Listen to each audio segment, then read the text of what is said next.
Hey there, it's Andrew Houston from Profit for Contractors with this week's Tradie Tip.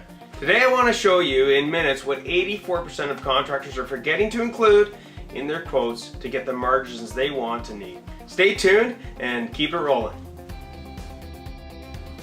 If I was to ask you what you include when quoting a job, I have a funny suspicion that you would include the labor and the material it's going to take to do the job, and that's pretty much it. You then mark up the total by multiplying it by a factor, hoping you've included enough to make a profit, right? This is how I used to do it until I lost my shirt on a couple of jobs. If this is the approach you're taking, there is a big expense you're not factoring in. You're missing what it costs you to keep the lights on, whether you make a sale or not. This is called your overheads, which are expenses such as salaries, rent, etc. You get this. You get this wrong, and you're risking losing tens of thousands to hundreds of thousands of dollars every time you quote.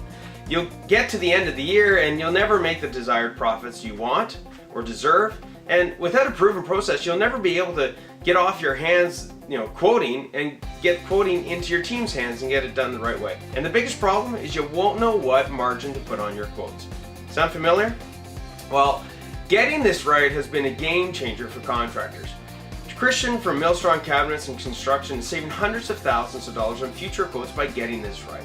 Within the next few minutes, you're going to get the same insights as he's got. So how do you know what your margin needs to be when quoting? Well, we need to do some easy math that everyone can understand. You need to calculate what I call is your break-even margin. You need two numbers for this stage. Your annual overhead expenses, number one, and your estimated annual sales. You'll get these numbers from your profit and loss statement, also known as your income statement. Your break-even margin is equal to your annual overhead expenses divided by your estimated annual sales. Let's do an example. If your annual overhead was $250,000 and your estimated annual sales was $1 million, your break-even margin would be 25%. If you have these two numbers, pause the video, grab a calculator, and see for yourself what your break-even margin is. So, if your numbers were the same as the example I just did, any job you quote, below 25% would mean you're losing profits because you're not even covering those overhead expenses. Now, we can't stop here because we have yet to include the annual profit we want to make. To determine what I call is your break-even profit margin, we just add the amount we want to make by the end of the year onto the annual overhead expenses and then apply the same formula.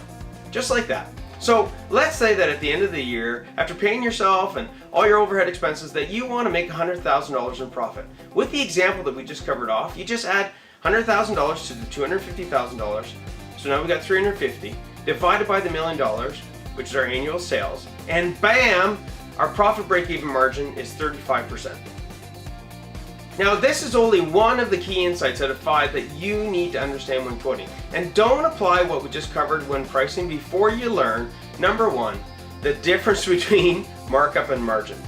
Number 2, how to use what we covered today to set budgets per department. Number 3, how to determine what you need to bill out daily to hit your profit targets based upon your crew size. And number 4, how to account for fluctuations in sales. We will be covering all of this on a webinar that's coming up. Just click the link below to get your spot, as there's limited seats and it's on a first-come basis. When you register, you'll get this killer tool called the markup to margin converter that you can use right away to gain an extra 4% on your quotes. So, this is Andrew Houston from Profit for Contractors, and I look forward to seeing you on the other side.